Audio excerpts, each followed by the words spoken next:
Let's take a look at replacing the AC pressure switch on this Chrysler 200. Now it's located right in the front of the vehicle here. We can see we've got our service port here, and then right below it is the AC pressure sensor. So I'm going to reach underneath, press the tab to unlock the electrical connector. And now it's important to note we do not need to discharge the AC system. There's going to be a valve in here. And so I'm going to take my 14 millimeter open end wrench and thread this off. Now we'll get a very small little burst of refrigerant when I initially drop that off there. But now here's the thing that you need to pay attention to.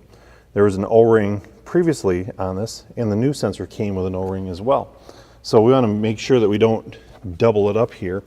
So I'm going to use a little pick, and I will remove the original O-ring from the vehicle.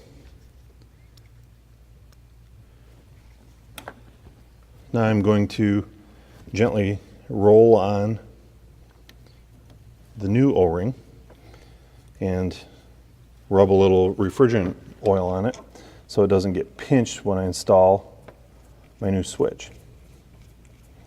So I thread the new switch on. I'm going to use my wrench to tighten it down. Make the electrical connection, and just like that, we've gone ahead and replaced the AC pressure switch on this Chrysler 200.